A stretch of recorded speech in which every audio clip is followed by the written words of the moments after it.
Mapagpalang araw po sa ating lahat. Ako nga po pala si Angela Janagner at welcome po sa aking 365 Daily Devotion ni Pastor Russell Ocampo, Seminar Edition. At ngayong araw po ay September 24, 2025 at ang topic po natin ngayong araw ay States of Jesus. Bakit ka dapat maghintay sa Diyos? And yung scripture po natin ngayong araw is Philippians chapter 2 verse 5 to 11.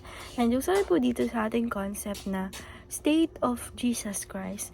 The state of Jesus Christ described the different relationship he had to God's law, authority, and honor during his redemptive work. These are summarized in two stages, humiliation and exaltation. In his humiliation, Christ laid aside his rights, submitting the law, suffering and death of our salvation. In his exaltation, he was raised, ascended, sit, and the Father right's hand and crowned with glory and honor. And sabi po dito sa ating scripture na Philippians chapter 2 verse 5 to 11 sa Tagalog po, naway magkaroon kayo ng kaisipan na tulad ng kay Kristo Jesus. Kahit taglay niya ang kalikasan ng Diyos, hindi niya ay pilitang manatiling kapantay ng Diyos. Sa halip, kusa niyang binitawan ang pagiging kapantay ng Diyos at namuhay ng isang alipin. Ipinanganak siya bilang tao at nang siya'y maging tao, nagpakumbaba siya at naging masunurin hanggang sa kamatayan. Maging ito man ay kamatayan sa krus. Dahil dito, siya'y lubusang itinaas ng Diyos at binigyan ng pangalang higit sa lahat ng pangalan. Sa gayon, sa pangalan ni Jesus ay luluhod at magpupuri ang lahat na nasa langit, nasa lupa at nasa ilalim ng lupa. At ang lahat ay magpapahayag na si Jesus Kristo ang Panginoon sa ikaluwalhati ng Diyos Ama. And sabi po dito sa ating teaching number 1, Jesus is the perfect example of humanity.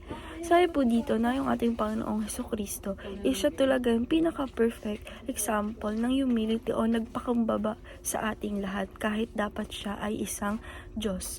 And teaching number 2, Jesus calls us to follow His example. Sabi po dito na yung ating Panginoong Jesucristo is tinawag talaga tayo na dapat i-follow natin yung katulad niya na Jesus Christ-like, na dapat tayo ay may pagpakumbaba din, meron tayong glory, meron tayong honored, and dapat talaga na gayahin natin siya sa kanyang pag-uugali. And teaching number 3, Jesus wants us to embrace His humility. Sabi po dito na yung ating Panginoong Jesucristo din ay gustong-gusto talaga na i-embrace natin yung pagka-humility niya dahil tayo talaga onting angat lang, tumitingnan natin sa sarili natin is sobrang taas na, ganun. And application number 1, walk as Jesus walk. Sabi po dito na apply po natin sa sarili natin or sa life natin na mas maganda na lumakad tayo katulad ng ating Panginoong Jesucristo sa pagkabuhay niya katulad ng isang tao na sobra talagang nagpakumbaba sa lahat. And application number 2, waive your rights for the sake of others. Sabi po dito na apply po natin sa sarili natin or sa life natin na yung rights natin is i-waive talaga natin na para sa sake ng iba na makita din nila kung ano yung dapat na mas magandang gawin. And application number 3, wait until God lift you up. Sabi po dito na apply po natin sa sarili natin or sa life natin na dapat talaga magbigay tayo ng trust sa ating Panginoong Diyos at maghintay tayo sa tamang pag-lift sa atin ng ating Panginoong Diyos. And ayun lang po ngayong araw. Maraming salamat. God bless.